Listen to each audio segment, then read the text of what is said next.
So in John 1:14, it says this: "The Word became flesh and made his dwelling among us.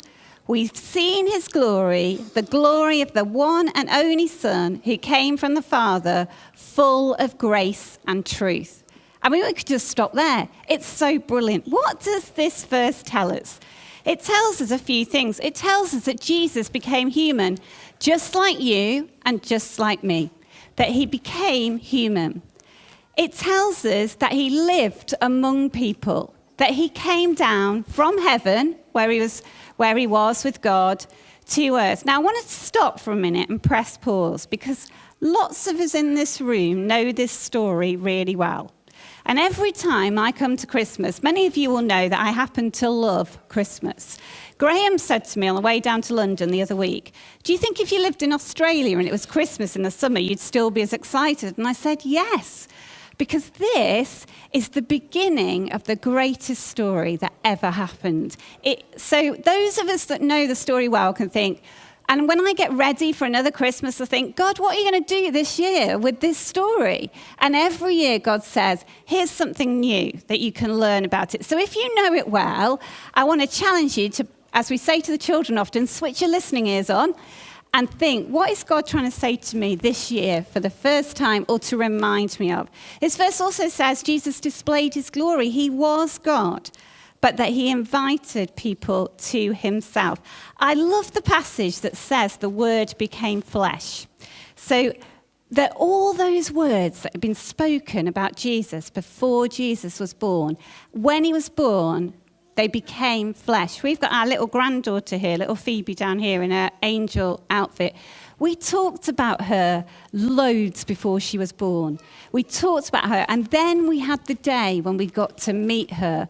Those words had become real, but here we're talking about the God of the universe became this tiny baby, and everything that had been said about him was true in this tiny baby.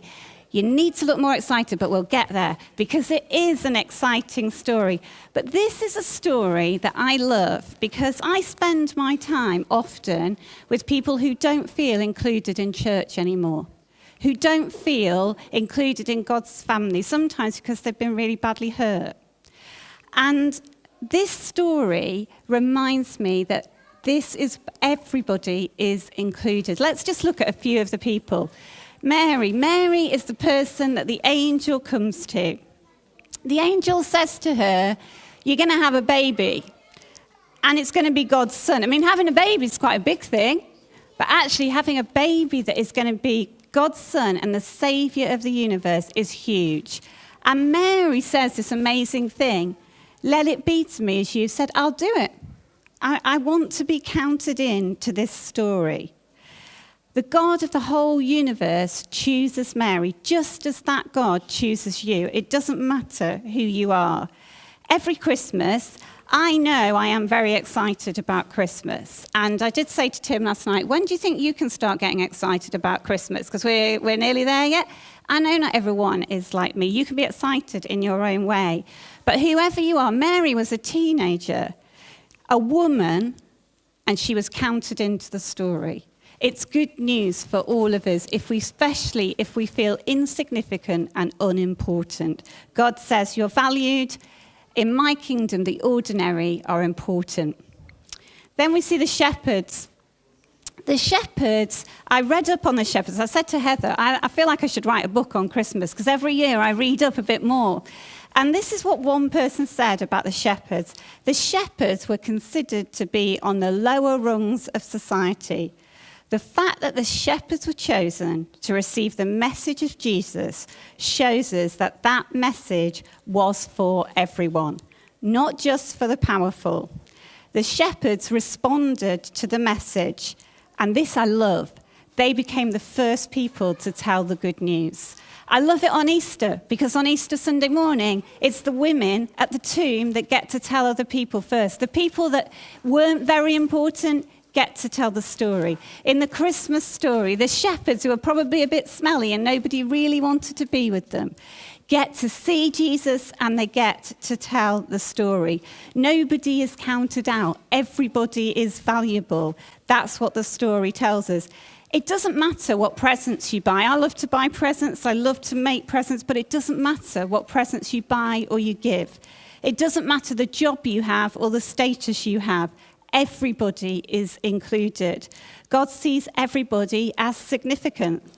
And it's such an important story to tell and to think, I can be counted in to this story. And if I've been counted in for a very long time, then I should be taking a pause this morning to say, I am so grateful because I got counted into this story like me when I was a child, and I have lived that story since then. I should be saying, I am so grateful. If I'm not yet in the story, if I haven't got a relationship with Jesus, this is my moment. I can say, I want you to count me in. I might not feel important, I might not be significant to the world, but to God, you are really significant, and he says you can be counted in. Just want to watch a clip, if we can. If I click on, will it come on? Yeah. Of the Nativity. Can we switch the lights off so we can see it a little bit more easily? Oh. I've been lecturing for a long time now, and it doesn't matter how much you check the technology, it never works when you need it. So I'm going to reenact that for you. How fortunate are you this morning? So the shepherd comes. The shepherd's afraid. The shepherd knows the standing that he doesn't have. And he comes, and Mary says, this baby is for all mankind. And the next bit of the clip is the kings. And they're actually called magi, or wise men. And actually, there's a lot of wise women as well. So if you're not a wise man and you're a wise woman, you're okay.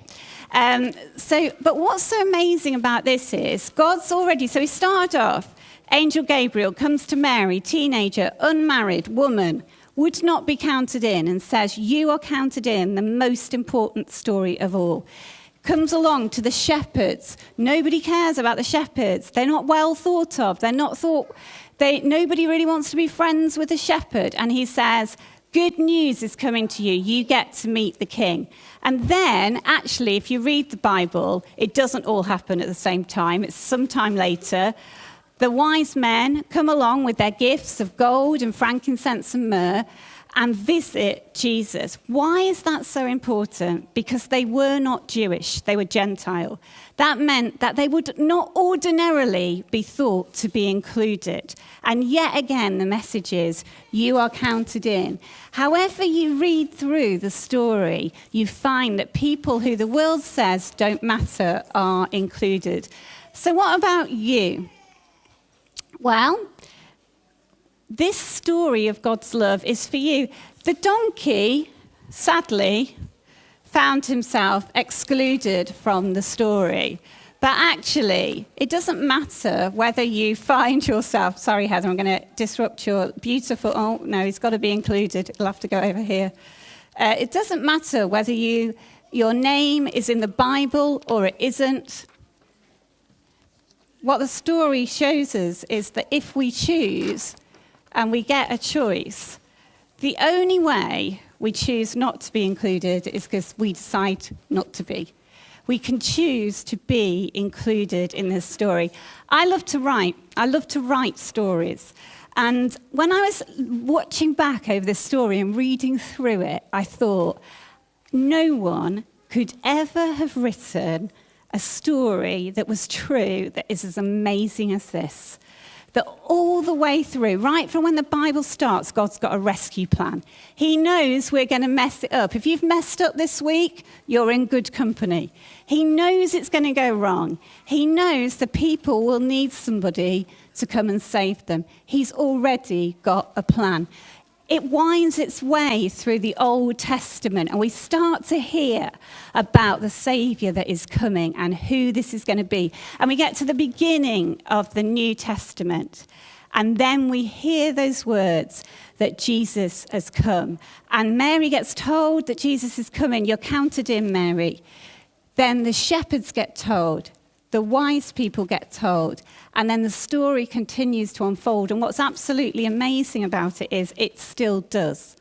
Every time anybody makes the decision to become part of the family, the story continues. And so Tim dressed up as a Christmas turkey, and actually Dad has his Christmas hat. You won't find a turkey or a hat in the Bible, but they are included. Everybody is included. And I just wrote this to finish off with. Nobody is counted out. The Christmas story says this: no one is too important or not important enough. There's no one who doesn't need him, and there's no one who cannot have him. There's no one he can't reach, and there is no one who cannot find him. Christmas is a beautiful story of inclusion. You are valuable, you do matter, and if you choose to, you can be included in the story. I'm going to pass back to Heather, and we will finish off. Thank you, Lisa. A very special day. Come and hear the jubilation. Donkeys counted in today. Well, you certainly sound happy. Well, I am, Heather. As you know, I am the one, the only donkey. And the great news is that Lisa has explained that if we choose to be, every one of us can be included in the story. Everybody can be a friend of Jesus. Wow, you have been listening well. I always do, Heather. These big ears are very helpful for listening. Yes, I can imagine they are. It's amazing, Heather, that God chose to come to earth as a teeny tiny baby, to be born and to live and die and rise again so we can be counted into his family. It really is amazing, Donkey. So that means no matter who we are, we can be included if we choose to be. It's amazing. So even if a donkey isn't mentioned or a stable, it doesn't matter. All that matters is that God came and he thought we were special enough to come and make a way for us to be his friends. You've got it, Donkey. And Jesus was born where animals were kept. So there is a chance that there was a donkey after all. But even if there wasn't, you are right. You still get to be included in the greatest story of all. I mean, I don't want to embarrass you, Heather, but I'm pretty sure you've got a knitted donkey in your nativity at home. Yep, I think I've actually got two. But yeah, you are right. So what all this means is that I, the one, the only donkey, am counted in to God's amazing story, and you can be as well. I can't stay around here. I've got people to go and tell, so they can choose if they want to be included. Bye for now, and Merry Christmas from the one, the only donkey!